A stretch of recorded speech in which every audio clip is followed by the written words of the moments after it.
Paul అందించే స్ఫూర్తిదాయకమైన తెలుగు చిన్న కథలకు స్వాగతం. వినండి, ఆనందించండి.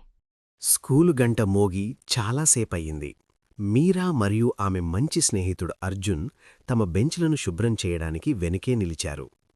క్లాస్ రూమ్ నిశ్శబ్దంగా, వెచ్చగా, సాయంత్రం సూర్యకాంతితో నిండిపోయింది. అర్జున్ నేలపై ఒక చిన్న ఎన్వలప్ను చూశాడు.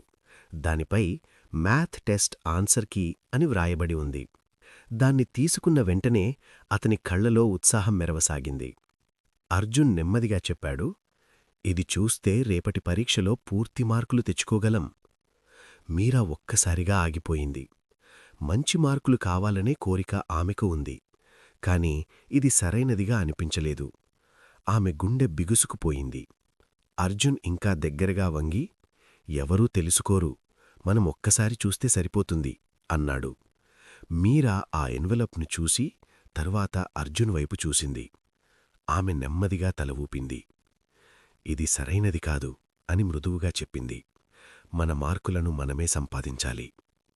అర్జున్ అసహనంగా మారాడు. ఎందుకు నువ్వు ఎప్పుడూ ఇలా కఠినంగా ఉంటావు? ఇది ఒక్క పరీక్షే కదా అని అన్నాడు. మీరాకు బాధగా ఉన్నా ఆమె నిర్ణయాన్ని మార్చుకోలేదు.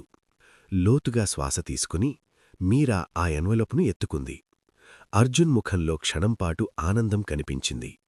కాని ఆమె నేరుగా టీచర్ టేబుల్ వైపు నడుస్తూ ఉండటం అతను చూసిన వెంటనే ఆ నవ్వు మాయమైపోయింది. దాచకుండా, ఆలస్యం చేయకుండా ఆమె ఆ ఆన్సర్ కీని టీచర్ టేబుల్పై పెట్టింది. అంతలోనే టీచర్ గదిలోకి వచ్చారు.